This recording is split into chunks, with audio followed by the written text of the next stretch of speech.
নির্বাচন যতই ঘনিয়ে আসছে প্রার্থীদের দৌড়ঝাঁপ ততই বাড়ছে। পাড়া মহল্লাতেও চলছে প্রার্থীদের আনাগোনা। ভোটাররা বলছে প্রার্থীদের যোগ্যতা দেখে ভোট দেবেন। বিস্তারিত জানাচ্ছেন প্রতিনিধি মোহাম্মদ কামরুজ্জামান। কামরুজ্জামান, আপনি সাভারে আছেন। সাভার নির্বাচনী প্রচারণার কি খবর যুক্ত করবেন? আমি এই মুহূর্তে রয়েছি একদম সাভারের যে ভাগলপুর ঠিক সিরামিক্সের যে ৬ নং ওয়ার্ডে। আমি আপনাদের ক্যামেরার মাধ্যমে একটু দেখাতে চাই। এখানে কিন্তু আমরা দেখেছি যে প্রার্থীদের কিন্তু দৌড়ঝাঁপ বেড়ে গেছে। এরই মধ্যে কিন্তু নির্বাচন যতই ঘনিয়ে আসছে প্রার্থীদের কিন্তু আনাগোনাও কিন্তু বাড়ছে। পাড়া মহল্লা এবং নারী পুরুষ সম্মিলিত সব জায়গায় কিন্তু এখন কিন্তু ভোটের হাওয়া এবং ভোটের যে কার্যক্রম সেটিও কিন্তু আপনি দেখতে পাচ্ছেন যে অনেকে এসেছেন। এখানে একটি পথসভা চলছে। সেই পথসভায় কিন্তু দেখতে পাচ্ছেন যে এখানে অনেক লোকের কিন্তু সমাগম। আমরা ভোটারের সাথে কথা বলেছি। ভোটার আমাদেরকে যেমনটি বলেছেন যে তারা কিন্তু এবার যোগ্যতা দেখে ভোট দেবেন এবং দীর্ঘ ১৭ বছর তারা কিন্তু ভোট দিতে পারেনি।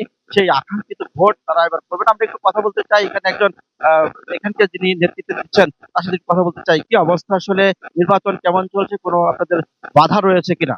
ইনশাআল্লাহ আমাদের নির্বাচন অত্যন্ত সুষ্ঠুভাবে সাড়া পাচ্ছি। আমরা যেখানে যাচ্ছি ওয়ার্ডে ওয়ার্ডে, কেন্দ্রে কেন্দ্রে আমরা পথসভা করতেছি, পাচ্ছি পাচ্ছি। ইনশাআল্লাহ আমাদের জয় আমাদের থাকবে। যেমনটি বলছিলাম আমরা আরেকজনের সাথে কথা বলছিলাম। আসলে কি অবস্থা আপনার? আসসালামু আলাইকুম। আমাদের অবস্থা ইনশাআল্লাহ ধানের শীষের জয় হবে।